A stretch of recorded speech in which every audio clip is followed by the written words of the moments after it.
Estamos de vuelta. Bueno, cielo despejado en Asunción, en el área metropolitana, 35 grados, decíamos la temperatura máxima prevista para esta jornada. Vamos a hablar con el señor David Velázquez, que tiene la gentileza de venir a visitarnos hoy. ¿Cómo le va, David? ¿Cómo está? Muchas gracias por venir. Buen día. Buen día, Carlos. Buen día también a la teleaudiencia de Telefuturo. Muchísimas gracias. Buen día, Luis. Patricia, buen día. David. Le decía recién a David que el doctor Ricardo Isaías Fretes enviaba esto que tiene que ver con el informe médico de la muerte del mariscal López. Y dice, por ejemplo, tenemos ahí, los compañeros tienen, dice 25 de marzo de 1870. Sí. Informe médico, un informe médico que hicieron los brasileños, ¿verdad, así es, David? Así es. Sí, efectivamente. Y hoy, como te comentaba, Carlos, también antes de entrar al bloque, está en exhibición este reporte en el Panteón de los Héroes en el marco de una muestra sobre la figura de López en estos días. Así que la gente puede ver el informe, sí. Claro, este es el original. Ese es el informe original, ¿verdad? Y al lado está la... Hay una traducción, la traducción y actualizada en portugués, sí. De lo que dice con relación. El informe dice... recibió informe médico de las heridas que recibió el mariscal Francisco Solano López. En la cabeza no revestía mucha gravedad, golpe recibido en el forcejeo al negarse a entregar su espada. Sí. En el vientre, herida muy grave que afectó los intestinos y la vejiga, que le hubiera costado la vida en escaso tiempo. Eso es lo que nos decía usted de la lanza, ¿verdad, David? Sí. El tiro de gracia. López con la mitad del cuerpo en el arroyo, Aquidabánegui, desangrándose y sin ninguna posibilidad de hacer ningún tipo de defensa, es rematado con un fusil Spencer. El examen dice que la bala entró y no salió del cuerpo. Informe oficial del ejército brasilero. Es así, es así. E insisto, está en exhibición. Hubo una pequeña polémica al final de la guerra en relación con este informe porque había que entregar el premio establecido a quien matara a López. Y ese dato de que la herida de la lanza le hubiera costado la vida en escaso tiempo es el que hizo que se le entregue al cabo Francisco Lacerda, o Chico Diabo, como se le conoce también en la historia. O sea, el remate que se le dio posteriormente ya no sirvió porque lo de la lanza era lo mortal. Era mortal, sí. Por eso inclusive se habla de la indefensión ya de López en el momento en que recibe el tiro de gracia y en el momento en que tiene este intercambio verbal con las tropas brasileñas que le rodeaban, ¿no? Es así. Bueno, y bueno, hoy todos los títulos, son 150 años de todo esto, David. Sí. Y los títulos de los diarios hablan, veíamos Última Hora decir, por ejemplo, a 150 años del peor genocidio que diezmó al Paraguay. Dice ABC, murió López y la patria renació de sus cenizas. Leía también que le dan valor al guaraní durante la guerra contra la Triple Alianza, entre otras cosas, ¿verdad? Así es. No sé si se puede hacer un resumen, pero ¿cómo fue esto? ¿Qué es esto? Pues Luis me estaba hablando recién de que hay que ponerse también en el lugar de López en aquella época, en aquel escenario. Porque están pues los lopistas y los antilopistas efectivamente. en los últimos tiempos, durante todo este tiempo. Creo que la historia, particularmente después de 1989, tiene la opción de abrir nuevas vías de lectura que no sean precisamente lopistas o antilopistas, porque finalmente tanto el lopismo como el antilopismo lo que hacen es centrar en la figura de López toda la cuestión de la guerra. Y entonces uno termina analizando la guerra en función solamente de la figura de López y no de las circunstancias históricas del momento, de las ya malas relaciones que había dentro de los países del Cono Sur en aquellos años. De hecho, todas las fronteras de América Latina son producto de guerra. Entonces, el Cono Sur no era, en ese sentido, potencialmente también era un escenario de guerras a través de las cuales dirimir problemas fronterizos que se habían heredado de la época colonial. También inconvenientes económicos, porque en un momento dado, hacendados de lo que sería Río Grande do Sur del Brasil, pedían guerra contra el Paraguay por la política paraguaya de subsidio a la exportación de hierba. Entonces competía con los precios brasileños de la hierba brasileña. Entonces había muchas razones, la propia crisis argentina entre federalistas y unitarios que permanentemente amenazaba con expandirse en la región, la guerra cisplatina en 1827 entre el imperio del Brasil y la Argentina, la crisis en Uruguay que finalmente detonó la guerra y la forma en cómo se estructuró el pacto de la Triple Alianza. Había condiciones políticas muy inestables luego en la región, y esos elementos hoy se pueden analizar quizás con mayor amplitud que en el pasado, y también sacan la guerra del foco excesivo que hay en la figura de López. Los historiadores hablan de momentos en diferentes lugares y en diferentes momentos de la historia en donde le llaman ansia de guerra, cuando, digamos, se dan los elementos y había como una corriente que hacía inevitable que en algún momento se generara un conflicto bélico. Sí. Y en este caso era bueno, primero las fronteras que no estaban delimitadas y los estados que necesitaban consolidarse. O sea, el Sí. enemigo externo es el que de alguna manera galvaniza, ¿verdad? Sí, Siempre así es. internamente. Así Y da es. la impresión de que esa fue una guerra casi necesaria para los diferentes estados y nosotros terminamos, digamos, pagando el precio más alto. Claro, a diferencia de los otros 3 países contendientes, el Paraguay tenía ya una tradición unitaria fuerte, producto de 2 gobiernos muy fuertes, el de Francia y el de López. Había una historia propia, digamos, de desarrollo institucional que uno puede entrar a calificar con uno u otro calificativo, pero había. En cambio, el imperio del Brasil trabajaba sobre una economía de esclavismo. La guerra desata el republicanismo dentro del Brasil y sumado a las circunstancias propias del Brasil, eso va a finalizar con el derrocamiento de la monarquía. En Argentina, bueno, ni qué decir, todos conocemos la crisis permanente en la cual se vivió desde la independencia para armar el Estado argentino. Incluso durante la guerra y hacia el final de la guerra del 70, Argentina todavía tenía unas crisis tremendamente violentas como el asesinato, como la que se produjo a raíz del asesinato de Urquiza, que desembocó en una represalia donde murieron alrededor de 9.000 personas en operativos militares contra sus supuestos asesinos. Bueno, y el Uruguay también, que se unifica de alguna manera a partir de la guerra. Por eso lo que decís es certero en el sentido de que galvaniza las ambiciones de unidad nacional en estos 3 países, pero el Paraguay tenía esa unidad bastante consolidada al momento de la guerra. David, ¿y cómo era visto por lo que era esta alianza que generaron los países? López era como un hombre temido, respetado. ¿Cómo lo veían de afuera, de los países que posteriormente atacaron? Hay que analizar la imagen del Paraguay en 2 momentos. Uno, antes de la guerra, donde vienen inversionistas, periodistas, publicistas que después se van a hacer en difusión del Paraguay en el exterior, y la imagen que presentan es la de una nación pujante, pobre pero pujante, es decir, pobre en el sentido, comparativamente con, por ejemplo, Brasil, que era indudablemente la maquinaria económica del momento. Pero la guerra desata otro tipo de publicidad, entonces Francisco Solano López es pintado como un monstruo, ciertamente tenía un gobierno autoritario, ciertamente, pero una cosa es decir que hay un gobierno autoritario y otra pintarlo como subido a una pila de cadáveres o una pila de calaveras, que ya es el lenguaje propio de la propaganda de guerra. Convengamos que era el mismo gobierno autoritario que tenía Brasil, que era un imperio, Era un y imperio. también la Argentina. Claro, insisto en esto, los excesos de la guerra civil argentina no le van en saga muchas crueldades a lo largo del tiempo.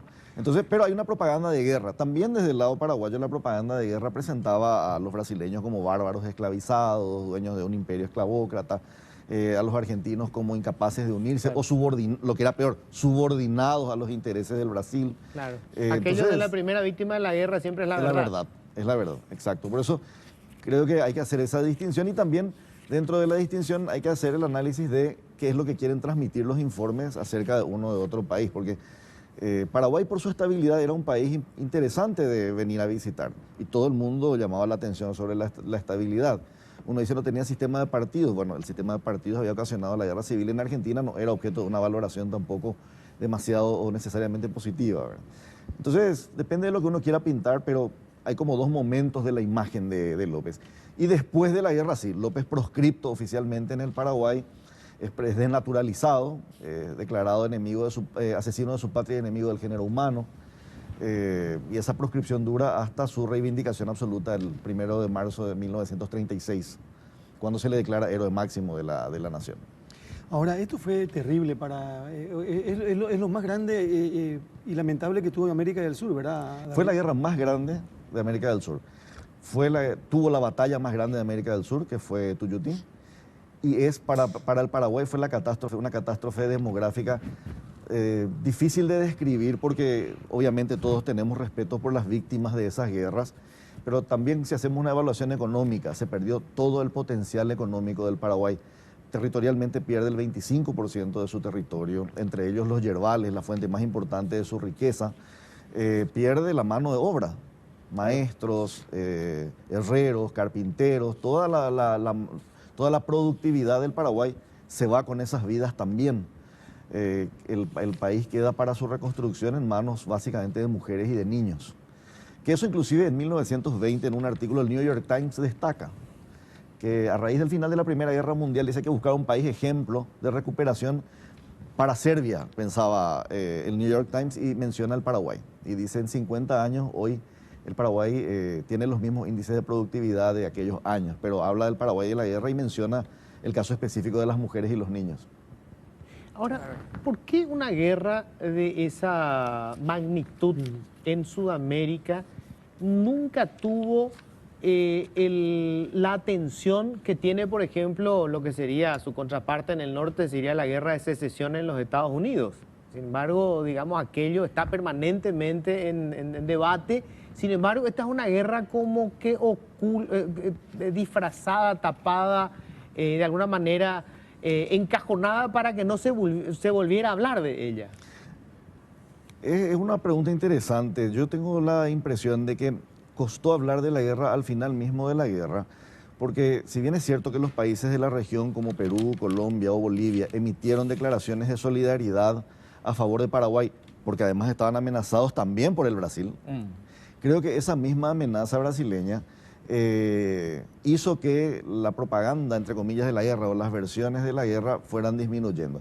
El interés por la guerra va a renacer a partir del revisionismo histórico de principios del siglo XX y se va a consolidar con los nacionalismos que surgen en todo el mundo en los años 30 y 40.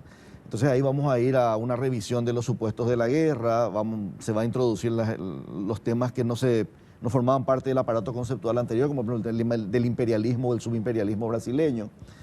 Y eso pero va a hacer renacer a nivel regional los estudios de la guerra. Además son discusiones sobre la identidad de los países. La guerra finalmente termina siendo una discusión sobre la identidad política de los países, porque algunos se presentaban como libertadores frente al país tiranizado, entre comillas, que era el Paraguay. Por eso creo que el peso que tiene el Brasil en la región hizo que, y como Brasil básicamente abandonó las cuestiones de la guerra, inclusive a nivel escolar, con el tiempo, creo que al callarse el gigante continental en ese tema, tuvo un efecto rebote sobre lo que se hace en estos casos. Porque ¿quiénes son los que impulsan la visión de las guerras? Los que tienen el poder. Todas las catástrofes ocurrieron porque alguien con suficiente poder, todas las catástrofes fueron mostradas porque alguien con suficiente poder pudo mostrarlas después, ¿verdad? Por ejemplo, el genocidio armenio. Nadie sabía del genocidio armenio hasta que Morgenthau habló del genocidio armenio en el siglo XX. La Shoah es mostrada todos los días por la maquinaria educativa puesta al servicio del aprendizaje de las lecciones del Holocausto. O sea, algo así no ocurrió aquí. No hablar de la guerra desde el principal, la potencia más importante, Brasil, era de alguna manera un reconocimiento tácito de que la guerra, digamos, no era precisamente para exhibirla, había algo de vergonzoso en esa guerra. Sí, de hecho, en los diarios de Alfred Escañol Toné, que era el asistente del conde Deus, son bastante elocuentes sobre las crueldades que ocurrían en el marco de la guerra, para no hablar de la versión paraguaya. Sí. Saquemos de lado la versión paraguaya y pensemos en el Brasil. Tiene gente que habló en contra de la guerra. Incluso a principios del siglo XX hubo un pequeño movimiento en el Brasil de los positivistas brasileños, encabezados con el comité Benjamín Constant se llamaba, donde se promovía ya la devolución de los trofeos de guerra, la condonación de la deuda, que ocurrió mucho después. Pero la guerra fue impopular para los republicanos brasileños también. ¿Y cómo hizo Paraguay para levantarse, justamente ya que hablaba de deuda, de lo que era la deuda externa, como tenía Brasil y Argentina? ¿O Paraguay tenía una deuda baja en esa época? Antes de la guerra Paraguay no tenía deuda. Antes de la guerra Paraguay no tenía deuda. De hecho, no había en el Paraguay ningún banco extranjero, tampoco había un banco central. Las operaciones se realizaban directamente con el Tesoro Nacional. Lo que pasa es que el endeudamiento del Brasil y la Argentina para la guerra, que llegó a representar algo así como el 15 o el 20% del total de sus operaciones financieras, fue muy alto. Cuando termina la guerra, establecen una deuda de guerra para el Paraguay. En realidad el Paraguay no llegó a pagar esa deuda de guerra, pero siempre se utilizó como elemento de presión sobre el Paraguay. Hasta que se condonó, en el 42. 100 años después. Claro, no, en el 42 la Argentina y en el 43 el Brasil.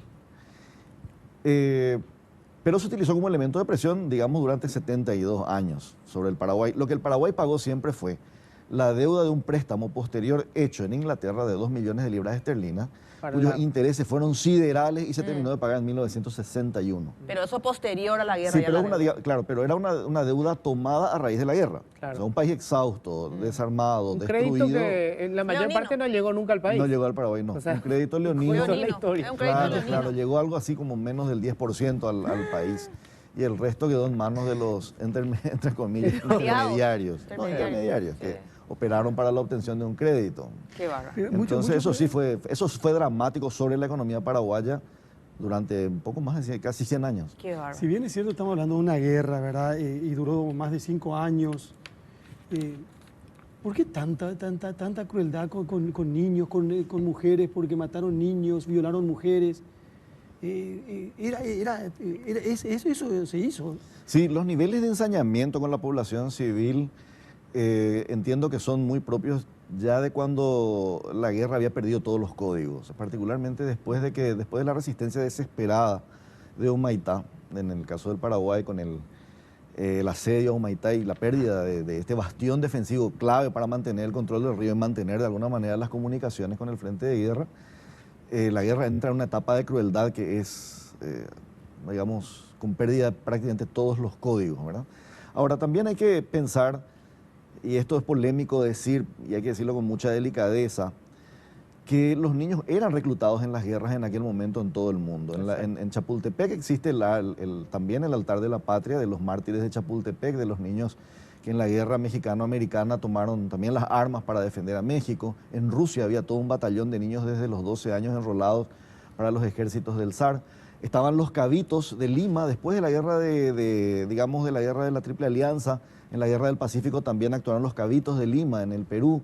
En Chile se enrolaban niños para ir a combatir al Perú. Creo que en el Brasil incluso había niños en la Marina combatiendo, caídos en Riachuelo, por ejemplo, que son los que se conocen. Pero como los sistemas de identidad eran muy débiles también en esa época, la verdad que uno miraba el físico de alguien y establecía si podía o no tomar las armas o llevar pertrechos, que era inicialmente la función de los niños. Inclusive en la Primera y en la Segunda Guerra Mundial. Claro, la Primera Guerra Mundial, la Guerra de Secesión también, la Guerra de Secesión también, ¿verdad? Ahora, eso que decía... No era muy honorable combatir con niños. Obviamente. Pero no se descartaba la posibilidad de que de última, en Tacuarí, Pedrito, el tambor de Tacuarí, que combatía, o que era el tamborilero del ejército de Belgrano, también vino en la expedición. Ahora, esto que decía es muy importante, David. Creo que la forma en que se tiene que enseñar la historia ahora es justamente contextualizando los hechos, porque así como nosotros consideramos que Acostañó es un fenómeno único que se haya dado en la guerra, en esta guerra, que en realidad ha ocurrido en casi todas las guerras, o las atrocidades que cometieron han ocurrido en todas las guerras. O sea, la historia de la guerra es la historia de la miseria humana, ¿verdad? Entender en el contexto, también entender lo de López. O sea, hay gente que utiliza todavía elementos para condenarlo a López, que eran características de todos los gobiernos autoritarios de la época y de todas las guerras, porque en las guerras también siempre los líderes encontraban supuestos o reales conspiradores, y ya en el fragor de la guerra no había juicio, ningún juicio válido, era directamente era pena arbitrario de muerte, y pena de muerte. Capital, claro. Además, salirse, digamos, de la figura de López también implica revisar bajo qué supuestos la alianza continuó la guerra. Si la guerra ya básicamente era una persecución a López nomás, casi desde 1868, cuando son derrotados los últimos restos de lo que podría llamarse un ejército en el sentido de gente armada y más o menos lista para combatir. ¿Por qué Caxias dice que la guerra tiene que terminar aquí y sin embargo se toma la decisión política de continuar la guerra? Porque si hubo unas conversaciones en Yateito y Corá, esas conversaciones no sirvieron para la paz. O sea, también, digamos, centrar demasiado las decisiones en López. Claro. No era tanto López entonces el objetivo. Claro, habría que pensar cuáles eran las razones por las cuales tres países seguían estando de acuerdo para continuar una guerra. Una sensación que a uno le queda cuando lee, digamos, los intercambios epistolares y todo lo que se discutió en el momento, es que nadie pensó que iba a ser una guerra larga. Nadie pensó. O sea, pensaban que iba a ser una guerra relámpago, tanto López, que pensó que con aquellos golpes que había dado él, que avanza primero sobre el territorio argentino y brasileño, les iba a obligar a negociar, porque la idea de todo era pactar después el fin de las hostilidades, y en tal caso sobre esa base ver otra vez cuál va a ser la frontera, ese tipo de cosas. Nadie se esperó una guerra larga. Nadie se esperó. Mitre fue famoso por hacer esta arenga populista en 3 meses en Asunción. Pero no, lo que pasa es que los aliados no conocían las condiciones del terreno, porque Paraguay aprovechaba para su defensa las condiciones del terreno. Los pantanos hacia el sur eran pantanos absolutamente impenetrables. Es famoso el episodio de la retirada de la laguna del ejército brasileño que viene a caballo desde Sao Paulo, uno de los batallones y tarda 2 años en llegar a la frontera con Concepción, 2 años para atravesar eso que se llama de verdad Mato Grosso, y era así. Eso era impenetrable. Brasil pudo abrir recién los caminos del tren en esa región en 1909. Para eso era tan importante mantener el río Paraguay abierto, porque su llegada a Coimbra o a cualquiera de los puertos sobre el río Paraguay era por el Atlántico, el río de la Plata, el río Paraná y el río Paraguay. No había camino directo. Entonces, esas condiciones, por ejemplo, influyeron en lo otro. Y lo otro es que entiendo, me da la impresión, de que los aliados no esperaban una resistencia tan encarnizada de parte del propio pueblo, porque en 1866, cuando se produce la batalla de Tuyutí, buena parte del ejército profesional desaparece. Y en ese momento el Paraguay es casi un pueblo en armas ya, o sea, un pueblo en armas. Y creo que nadie se esperaba. Algunos dicen que por el terror. Es muy difícil atribuirle al miedo a López solamente el hecho de que la gente haya defendido como defendió lo suyo, ¿verdad? Entonces, creo que esa es otra de las razones. Nadie se esperaba. Por eso también la guerra entró en una fase de crueldad inédita. Era una especie ya de impaciencia generalizada porque la guerra no concluía. Las vías de comunicación eran interminables, largas. Las enfermedades hacían más estrago de lo que hubieran hecho en tiempos de paz por el hacinamiento, por la falta de comunicación. ¿Cuál era la enfermedad que más? Viruela, cólera, viruela y cólera. disentería, sí, eran las enfermedades que eran propias de los estados de hacinamiento y de las privaciones. Claro. Viruela se expande muy rápido en un colectivo hacinado. Escuchando todo esto, uno dice, ¿cómo se pudo reconstruir Paraguay? ¿Cómo se pudo reconstruir? ¿Cómo se pudo reconstruir? Porque eso fue tremendo. Y yo diría que la imagen de la reconstrucción que tenemos tendría que también ser matizada. En 1920 todavía 85 de cada 100 paraguayos no sabía leer ni escribir. O sea, lo que hubo es una reconstrucción mínimamente material, con altísimo número todavía en aquellos años de pérdidas. En los años 20 o 30 no había más que 9 médicos en todo el país. Entonces lo que hay es más que una imagen de reconstrucción completa, lo que hay es un sentido de querer seguir sobreviviendo, de persistir en sobrevivir como nación, ¿verdad? Más que una reconstrucción completa, porque no puede hablarse de una reconstrucción completa en ningún momento. Es más, la venta de las tierras públicas significa también la entrega a capital internacional de los bienes más valiosos de la economía paraguaya, que en ese momento eran los yerbales, las maderas, el tráfico fluvial, que se vuelve monopólico también después de la guerra. Entonces, la reconstrucción es casi, diría yo, haber salido del estado de postración y haberse puesto de pie. Pero no fue una reconstrucción completa que haya puesto al Paraguay rápidamente a la altura de los demás, ni mucho menos. Además, los aliados seguían interfiriendo en la política. Es más, 150 años después todavía tenemos escuela. Claro. Una última pregunta de mi parte. Yo sé que preguntarle a alguien, a un hombre de ciencia, una especulación como esta es casi grosero, pero estoy seguro que la gente que está viendo se pregunta eso. Considerando el Paraguay que teníamos antes de la guerra, es decir, consolidado como nación a diferencia de sus vecinos, con inversiones interesantes, porque Carlos Antonio López sobre todo fue un visionario, más que el hijo Carlos Antonio López, ¿verdad? El tema de la fundición de hierro, el tren, o sea, era la tecnología de la época, con sus limitaciones, por supuesto, porque no teníamos ni siquiera puertos sobre el mar. ¿Qué hubiera sido Paraguay sin la guerra?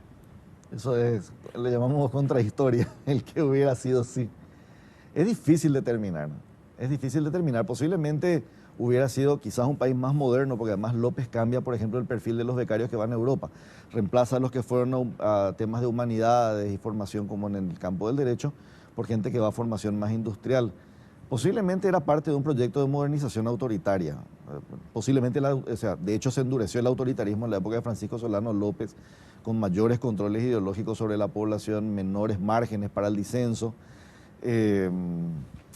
Pero posiblemente, no hay que descartar que posiblemente quizás en otro escenario, y esto es jugar mucho también con las hipótesis, hubiera sido quizás otro tipo de alineamiento para una misma guerra, es decir, Paraguay aliado a otros elementos, si los federales argentinos hubieran tenido otra suerte en aquel momento. Eso pudo haber cambiado también el curso de la historia. Pero yo entiendo que si el Paraguay hubiera continuado ese esquema de desarrollo de modernización autoritaria, hubiera seguido el mismo ritmo, que hubiera profundizado en el desarrollo material y hubiera mantenido un rígido control ideológico sobre la población. Acá me pasan este dato, dice, Paraguay tuvo 100 años sin crecimiento interno. ¿Puede ser eso? De 1870 a 1970, él dice, un dato pocas veces No, publicado. ¿cómo El hace? PIB de Paraguay después de 1870 recién tuvo cifra a favor en 1970. No, nada que ver. No, hubo momentos de crecimiento en la economía, por ejemplo en la época de Eligio Ayala. Sí. Hubo momentos de superávit en el balance presupuestario después de 1920, por primera vez en 1920, después de 50 años de la guerra. Claro. Sí se registró un superávit, por ejemplo. No hubiéramos podido pagar la guerra del Chaco si Yo- no hubiese tenido crecimiento. Claro, yo no económico. quisiera decir que no porque no conozco la fuente del dato, pero lo que sabemos es que costó a la economía recuperarse mucho, eso sí hay que decir. La guerra del Chaco se afrontó con recursos propios, Claro. efectivamente, y además en una maniobra muy difícil, porque la guerra del Chaco viene después de la Revolución Civil de 1922, que había liquidado el parque del ejército y hubo que movilizar en menos de 10 años recursos necesarios para recuperar no Claro. solamente el número de efectivos, sino también la maquinaria bélica. Entre los muchos, digamos, elementos que hay que rescatar siempre de ese gran estadista que fue Eligio Ayala, fue un excelente conductor en la economía. O sea, Sí. él es el que prepara financieramente al país para poder solventar la guerra del Chaco. Hubo crecimiento económico. Sí, hubo momentos de crecimiento. Sí, sí. Sí. Ahora, no era un crecimiento relacionado con las necesidades del país. Siempre las No, necesidades claro. fueron muy superiores. Estamos hablando de que en la época de Eligio Ayala, 1 de cada 100 niños que comenzaban la primaria concluían la primaria. Sí. No era tampoco de acuerdo con... Pero no era solamente pérdida o crecimiento negativo. David, qué apasionante esto, ¿verdad? Fascinante. Y gracias por venir esta mañana de domingo. Muchas gracias Sabemos a que a ustedes. veces no es fácil, ¿verdad? Pero Muchas queríamos gracias a compartir ustedes. esto, sobre todo con los más jóvenes probablemente, Claro.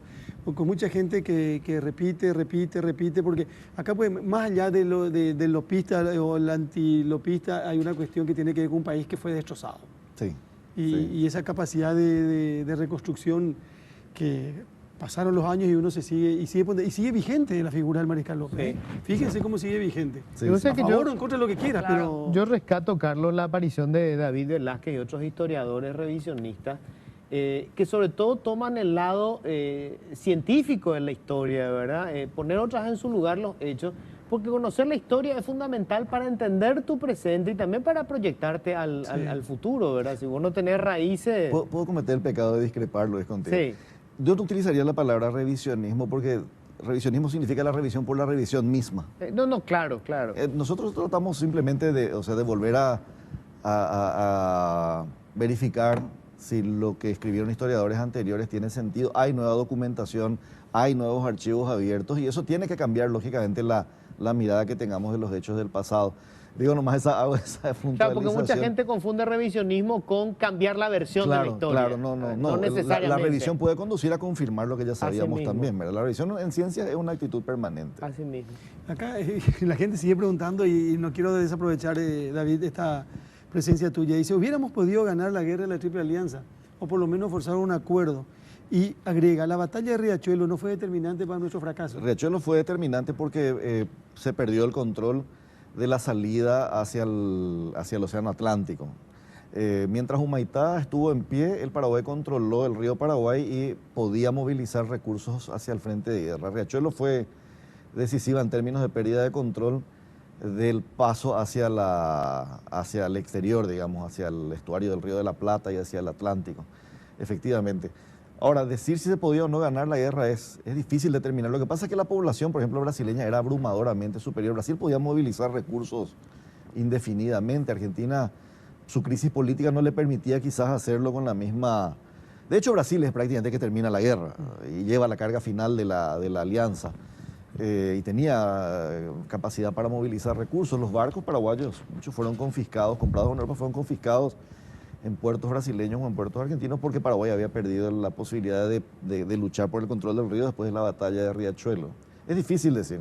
Hay que estar en el momento histórico. David, un gusto. Gracias por venir. Gracias, Carlos. Muy Luis. amable. David Patricia, Velázquez gracias. con nosotros Gracias. en La Lupa esta mañana.